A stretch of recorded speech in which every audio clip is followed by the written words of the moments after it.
Now, you've guessed it, we're going to be talking about poetry and how you can really enjoy a poem. Yes, you really can enjoy poetry.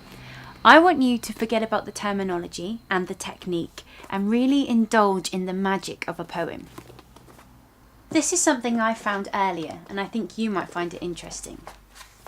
The poet, Grace Nichols, describes the process of making and reading a poem as an act of recognition, a giant hello. She says a poem lives with the life you put into it, and the success of a poem at times has more to do with the degree of energy, passion, or fascination you bring to it rather than formal poetic rules.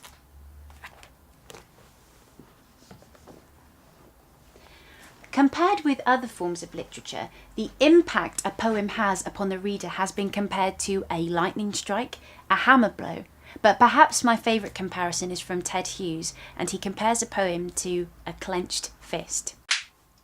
Right, now we're ready to start this unit, and we're going to start by looking at one of my favourite poems.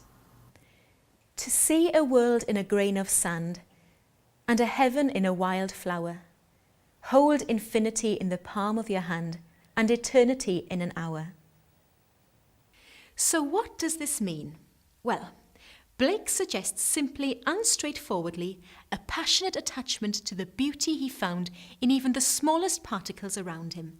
The minute scraps of natural life and time he mentions here appear to reveal and represent to him vast, universal, abstract ideas about the significance of life and existence.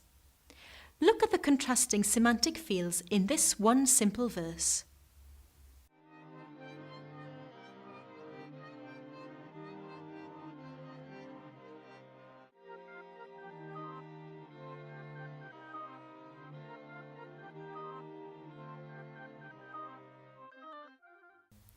Even though Blake was writing 200 years ago, he seems to have anticipated our modern concerns with the world's ecology and the Gaia principle in a vivid, ecstatic vision.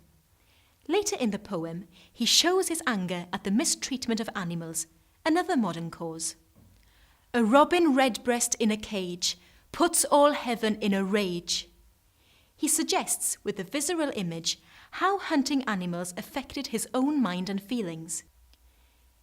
Each outcry of the hunted hare, a fibre from the brain does tear. He imagined how even one man's cruelty to an animal might have far wider social consequences for others, since, for him, the interconnectedness of all life forms was clear.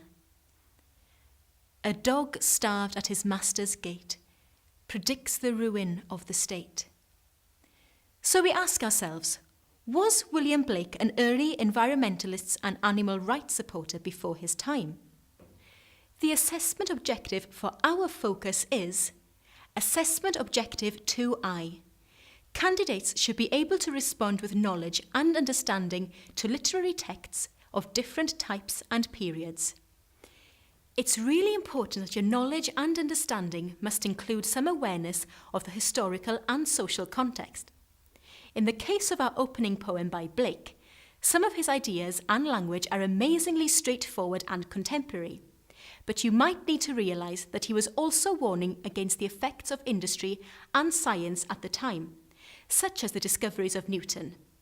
What do we mean by understanding of the time, period, and context of a text? You will need to develop a rough timeline of the different types of poetry which have evolved from the time of Chaucer up to the present day, century by century. Try to gather a set of poems in an anthology, either on your own, as a gallery of usual suspects, or as a combined effort with others in your group, dividing out the periods and key poets to research. Select, analyse and explore a poem or two from 20 of these key writers. This will enable you to begin to understand the main developments and influences on poetry across the centuries.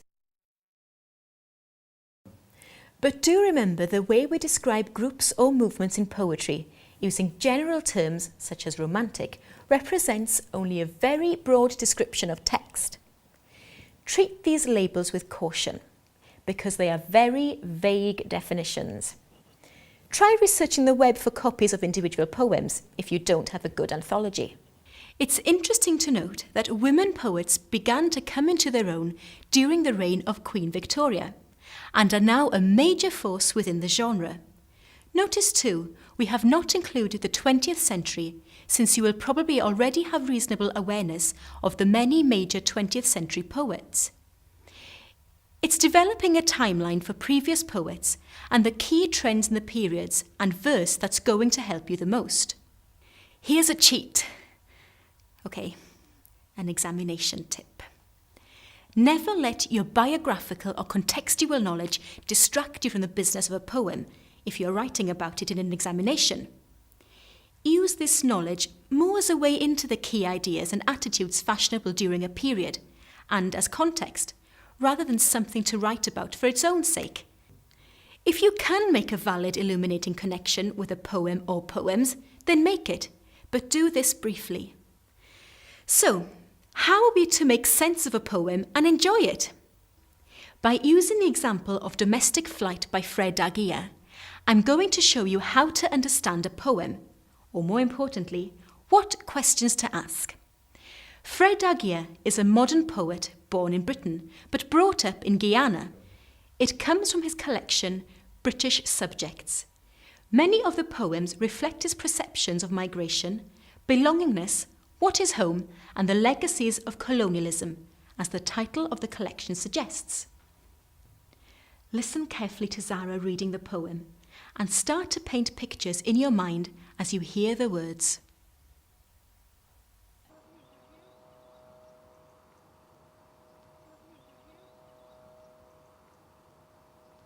Domestic flight. I heard what I took for wind chimes, 3,000 feet above London's lights, each light a small sound. The pearl necklaces of traffic break, trying to get round my neck of the woods. The Thames ribbed and corseted by traffic despite its peregrinations in a black wetsuit. Occasionally, real diamonds startle at high points in the city. Gold is on the horizon, a rim. Some distance below us, an insect with a compound look and rotating wings highlights it home with bare ski feet. The river is Sanskrit in black ink, scribbling away into the dark, turning over with each tide.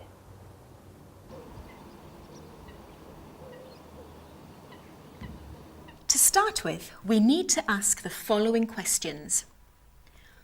What immediately strikes you about the poem? What has the poet written about? How has the poet positioned the voice of the poem? How did the poet's use of sound, form, linguistic and stylistic devices alert you to the more complex meanings? How has the poet structured or patterned the poem? Let's look at how we might answer these questions together. Please feel free to disagree with our interpretations. As long as you can back your point with evidence, there's no right or wrong answer. What immediately strikes you about the poem? The originality of its viewpoints, but also their accessibility. Many of us would be able to share with Daguerre the experience of hearing the wind chime of musical notes before the announcement to fasten our seatbelts. We peer down through the tiny window of the plane and search for familiar landmarks as we circle down to land. Think about EastEnders and the aerial view as the credits roll.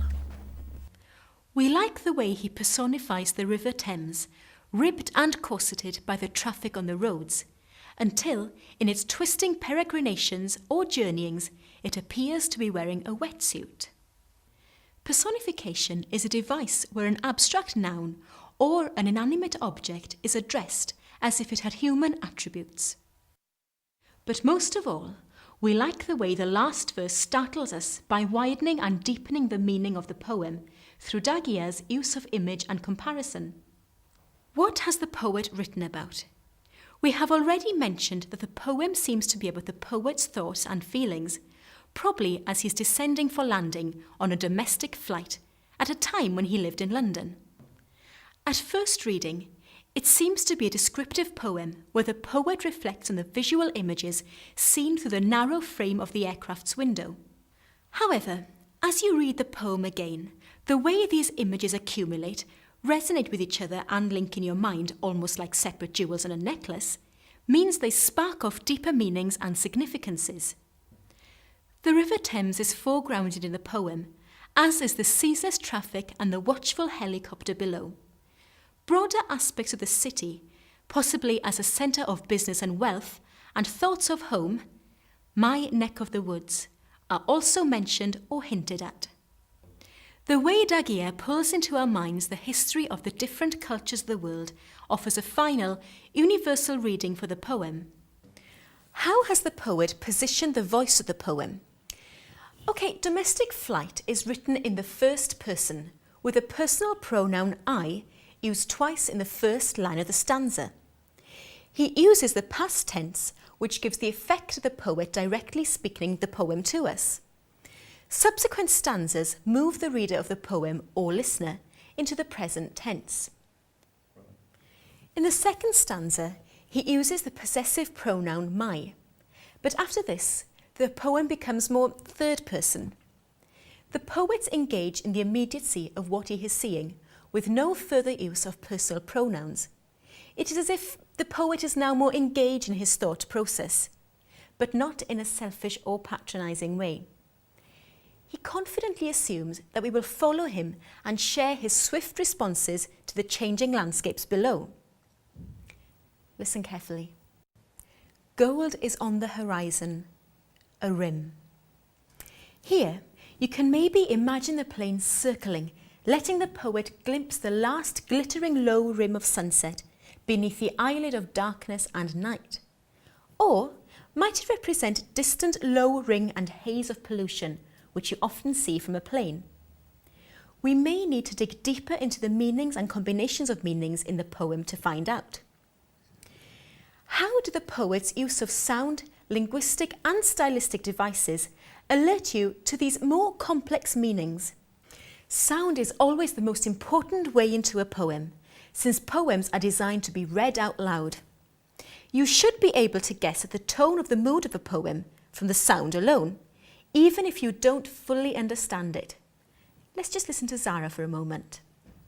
I heard what I took for wind chimes, 3,000 feet above London's lights, each light a small sound. Compare the rapid change from the ease with which Zara reads the softer, gentler sounds of the opening stanza to the more consonantal sounds of the second stanza. Notice the way the poet forces you to get your tongue round stanza 2. The pearl necklaces of traffic break, trying to get round my neck of the woods. He continues this in the description of the helicopter in stanza 5, through his use of tricky consonants and monosyllabic words. Perhaps he's suggesting the anxiety caused by bottlenecks of traffic and by inference, the impatience of drivers and the helicopter to get home. How far could we imply that these sounds reflect the mixture of his own feelings, his own impatience, anxieties and longing for home? The language is a mix of gentle lyric sounds, wind chimes and small sounds, but in stanza 2, the image of the necklace of traffic is swiftly described as breaking by association with neck in the next line, which is almost an internal rhyme, creating the sense of breakneck. Daguerre may also be suggesting an impression of speed and danger. The final stanza starts with the harsher, onomatopoeic sounds of Sanskrit and scribbling.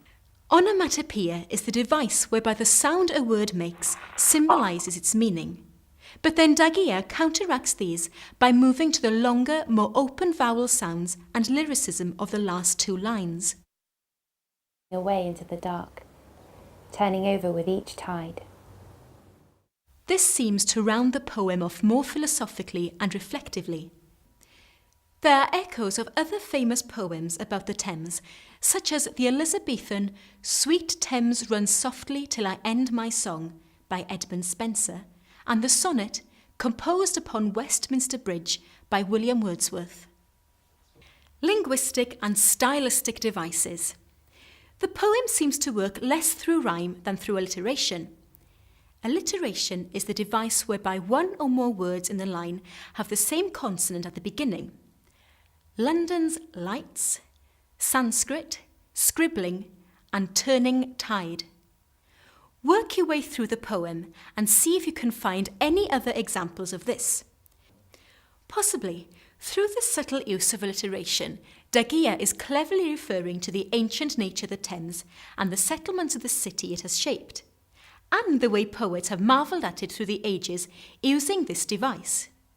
The mention of real diamonds, pearls and gold suggests both the appearance and quality of reflected evening light from above.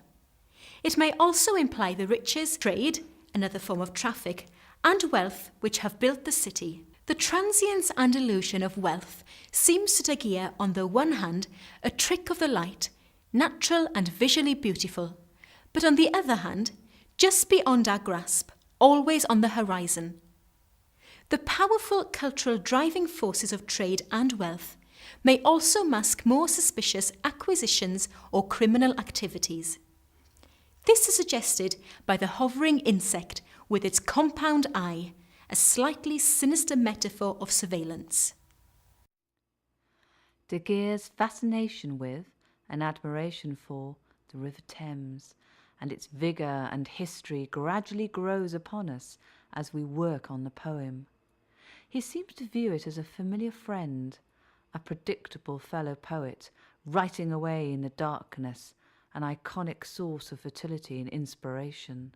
It's as if the tides and movements of the Thames represent the endless drafting, scribbling or writing of a book, using the most ancient holy Indo-European script, Sanskrit, from which our modern European scripts have been derived. Suddenly, Dagia, almost like a diver in a wetsuit, brings the treasure of the poem to the surface. His frame of reference or perspective becomes universal through the brief but nifty allusion he makes to the Sanskrit. Here, he seems to recognise the historical importance of the families of languages, and by implication, peoples moving across the globe, settling, borrowing from, and enriching each other through time. The lifeline and power mighty rivers such as the Thames represented is neatly and succinctly implied here, with the barest minimum of words.